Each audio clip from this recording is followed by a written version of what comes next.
Қайырлы күн, құрметті оқырмандар. Бүгін біз сіздермен Қазақстан халқының тілдер күні мерекесіне орай тілге құрмет, елге құрмет атты сұхбатымызды бастағалы отырмыз. Өзі өмір сүріп, өзі өніп өсіп жатқан мемлекеттің тілін білу және оны құрметтеу әр азаматтық борышы.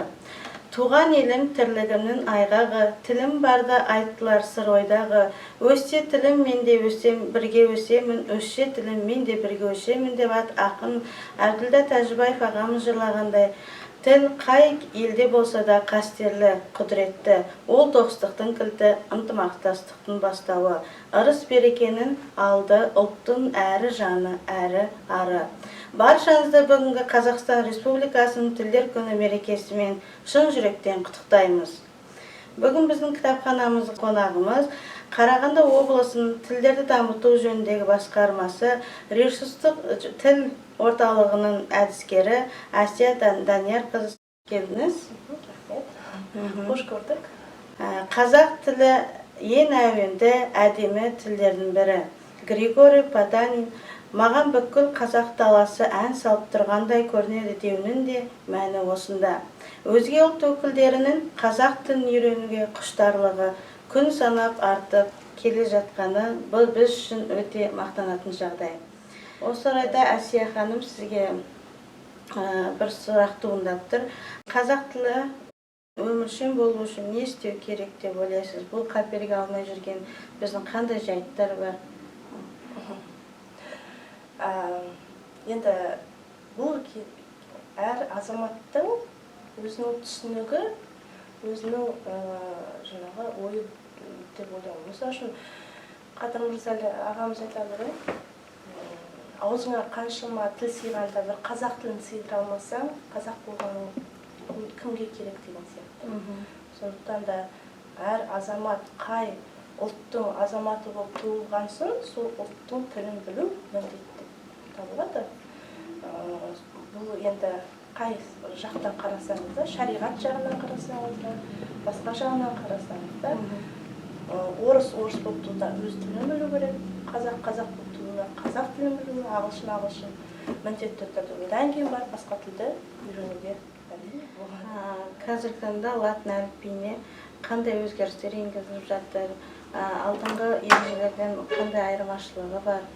Соны толықтай айтып өтсеңіз латын әліпбиіне қатысты. Енді бір мәселеге тоқталып кетейін. Қазір осында көп адамдар насихат жасап жатырмыз, сонда практикамызда көрген дүние, адамдар латын әліпбиін қабылдамайды. Қабылдағанда оның енетініне де сенбей жүр әлі. Бұл сәулешілікпен айналысып жүрген сияқты көрінгенмен де, және де халықтың бір түсінігінде әріпке ауыстыра саламыз. Болды, онда ешқандай мәселе көріп тұрған жоқпыз деген сияқты ойлайды. Бірақ өкінішке олай емес. Бізді орталықта бекерден бекер ашқан жоқ қой. Әріптер ғана өзгермейді. Қарасаңыздар, салыстырсаңыздар, қазір 42 әріппен жазып жүрміз, таңбамен. Ал енді латын әліпбиін қарасаңыздар 31. Енді логикалық сұрақ туады. Қалған әріптер қайда кетті? Сонда ол әріптерсіз қалай жазып тұрамыз? Міне логикалық сұрақ туады. Яғни бұл әріптерсіз қалай жазып тұрамыз деген кезде енді еріксіз емле ережеге барамыз. Емле ереже деген сол қалай жазамыз, тұрамыз, қандай өзгерістер болды деген сияқты мәселелерді қарастырады. Өзінде қазақ тілі грамматикасы. Енді бұл қазақ тілінің барлық грамматикасы өзгереді деген сөз емес. Бұл тек қана емле ережесі. Әрбір сөздің жазылуы, айтылуы деген сияқты мәселелерді ғана қарастырады. Енді сол емле ережесінің жобасы дайындалған, дайындап қойды. Амандық болса, осы алда оның бәрі тағы да бір талқылаудан өтті. Енді сол бекітілуін күтіп отырмыз. Енді ол оңай жұмыс емес, ғалымдардың тер төгіп жатыр. Өйткені қаншама тәжірибеден өткізді, апробация жүргізді. Ол балаларға қалай әсер етеді, орта буындағы жастағы қалай жазады, үлкендеріміз қалай жазады деген сияқты бәрін әр деңгейде ғалымдар соның бәрін тексеріп отыр. Және де бұл әлемнің жаңағы түркі халықтарын бауырларымыздың олардың да әліпбиінің қалай өзгерістер бар. Біз неге солардікін ала салмаймыз деген сияқты сұрақтар туады. Ала салмаймыз. Түркі бауырларымыз болғанмен де олардың дыбысы өзінше бөлек, біздікі әрине өзінше бөлек. Сондықтан да әр ел өзіне қарай өзінің дыбыстарының ешқайсысын жоғалтпай, соның барлығын жаңағы әліпбиге салуға тырысады.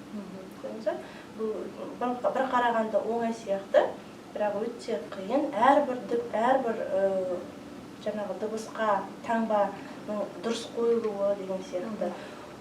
Негізі әліпбиден көрі ең бастысы емле ережесі дұрыс жасалса, бұл ең ұтатын жағымыз. Қазір алдағы уақытта латын әліпбиіне байланысты қандай жоспарлар жасалып жатыр сіздермен? Енді біз 2018 жыл маусым айында ашылған мекеме болды. Осы кеше ғана бір қорытынды жасаған кезде, осы 250 мыңдай адамды насихат жасап оқытқан екенбіз. Жаңағыдай, осы латын әліпбиіне енгізуге байланысты біршама жұмыстар жүргіздік. Қазақ тілін қалай үйренеміз деген ой туады.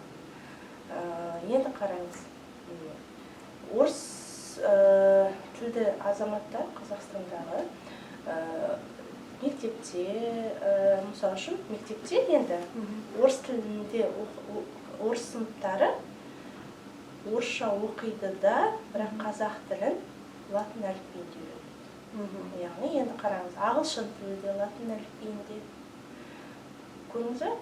Екеуі ағылшын мен қазақ тілі ұқсастық пайда болады жазылуында, керісінше жеңілдейді деп ойлаймын. Және де бұл жаңағы емле ережеде айтып кеткенде көп өзгеріс бар. Сол емле ережесін жаңағы үйрету барысында айтар едім, еш қиындық туындамайды, керісінше көп нәрсе жеңілдейді. Жаңағыдай үйрену қазақ тілін латын әліпбиін қызығырақ болады деп ойлаймын, керісінше. Өте қазір сәнді әліпби. Бұл әліпби баяғыдан біздің өмірімізге кіріп кеткен. Қазір супермаркетқа барсаңыз, жан-жағыңызды қарасаңыз, кез келген тауардың брендтің атауы осы латын әліпбиінде. Оның өмірімізге баяғыдан кіріп кетті, оны мойындау керек. Дұрыс айтасыз. Жалпы латын әліпбиіне көшу бізге не береді, қандай пайдасы бар? Латын әліпбиі жаңағы бәрі астарын түсіну керек. Біз көп өзгеріске ұшыраймыз. Яғни тіліміз реформалайыннан деп жатыр. Біз әліпби ғана ауыстырып жатқан жоқпыз. Жалпы қазақ тіліне реформа жасап жатыр. Бұны тереңнен түсіну керек. Өйткені тарих, осы жазу тарихын көп зерттелмейді, қаралмайды, оқылмайды екен. Әсіресе мұғалімдер қауымы болсын, басқа жақта осы негізгі жазу тарихына мән беру керек. Жазу тарихын түсініп барып, өткенді түсінбей болашақты болжау қиын. Сондықтан да өткенді бірінші қарап, басымыздан қандай жазулар өтті. Араб жазуы өтті. Арабтан кейін латын болды, латыннан кейін 40 жылға дейін латынға, одан кириллица. Енді ойлаңыз қазір 82-83 жылдай болды. Неше ұрпақтар беленді осы кириллицада. Көрдіңіз, әрине бізге қиын ауысу, бірақ бұл ешқандай қиындық тудырмайды. Өйткені 23 соның ішіндегі базалық әріптер арқылы сіз айналадағы жазуды оқып жүрсіз. Бүкіл парақшалардың барлығын жазып жүрсіз. Тек қана өзіміздің сол төл әріптеріміз бар, сол 7-8 әріпті ғана есте сақтау қажет болды. Енді латын әліпбиі не береді? Бұл біздің лингвистикалық тұрғыдан көп өзгеріс келеді. Яғни біз қазір қате дыбыстап жүрміз барлығы. Біздің дыбысталуымыз өзгереді біріншіден. Яғни қазір мысалы үшін соның ішінде жаңағы 10 әріпті алып тастайды дедім ғой. Сонсыз қалай өмір сүреміз десек, мысалы үшін қазір қыздарымыз Эльмира, Элдар болып жүрген қыз жігіттеріміз, қазақша жай Элдар, Эльмира. Сіз мысал үшін қазақтар байқаңыз, электрик келді ма деп айтпайды ғой. Электрик келді ма дейді. Міне қазақша дыбысталу пайда болған. Яғни біз қазақ тілінде сөйлеп жүрміз деп ойлап жүрміз, бірақ қазақ тілінде таза сөйлеп жүрген жоқпыз. Жақсы, рахмет, көп мағлұмат алдық. Енді келесі, қазақ тілін еркін сөйлегісі келетін қазақ тілі курстары арнайы жүргізіле ме сіздерде? Мысалы, басқа өзге ұлт өкілдері келіп қазақ тілін үйренгісі келсе, қандай әдіс тәсілдер қолданасыздар? Біз жаңа айтып кеттім, біздің сала сауаттандыру латын бойынша латын әліпбиі. Бірақ тіл басқармасы тарапынан, осы Қарағанды облысынан әрине осы бағытта жылда курс ұйымдастырылады. 3 ай сайын деңгей бойынша барлығы ұйымдастырылады. Бұның бәрі тегін тіл басқармасына барып, тапсырыс жазып кетуге болады. Сізге хабарласады да, тегін түрде осы мемлекеттің несінің бойынша өзіңіз тіл үйрене аласыз, деңгей бойынша жалғастырып бастайды. Тек қана қазақ емес, ағылшын да бар. Сондықтан да осы қазақ тілінің курстары қазіргі жаңа технологиялар қолданып жүргізеді. Қазір онлайн форматтамыз ғой. Өте сондай белсенді түрде алдыңғы қатарлы технологияларды қолдану арқылы, үздік әдістемелерді қолдану арқылы жүргізіледі. Оның қазір ондай орталық бар, Қарағанды облысының тілдерді оқыту орталығы. Ол жаңа Алмагүл Рахмашеваның директоры, сол кісінің басқаруымен осындай курстар ұйымдастырылады облыс көлемінде. Қазақстанда қазақ тіліне байланысты қандай қызықты кітаптар, мысалға дискіге шыға ма, қандай кітаптар жарық көріп отыр, мысалы балаларға арналған, мысалы орыс балаларына жеңіл тілде үйренгісі келетіндерге? Жалпы сіздерге жазып көрсетіп кетейін. Тамаша жаңадан сайтында кітаптар ұсынылады, әдістемелік кітаптар бар, сюжет оқыту бойынша. Интернетте жаңағы бал бөбек деген сияқты көрмелерде осындай дүниелер жасалады. Балаларға арналған енді кітаптар қазір жетеді ғой деп ойлаймын, жазылып жатыр. Енді тек оқимын деген адамдарда не болса болды? Ниеті болса болды. Иә, оқимын деген адамға барлығы жасалған жағдай жасалған. Біз арнайы кітап көрмесін ұйымдастырған болатынбыз. Соның ішінде біз қазақ тілі оқу құралын айтқым келіп отыр. Бұл кітаптың ерекшелігі әр баланың өзінің деңгейіне байланысты шығарылған екен. Бастапқы деңгей, жоғары деңгей, орта және жоғары, төменгі деңгей.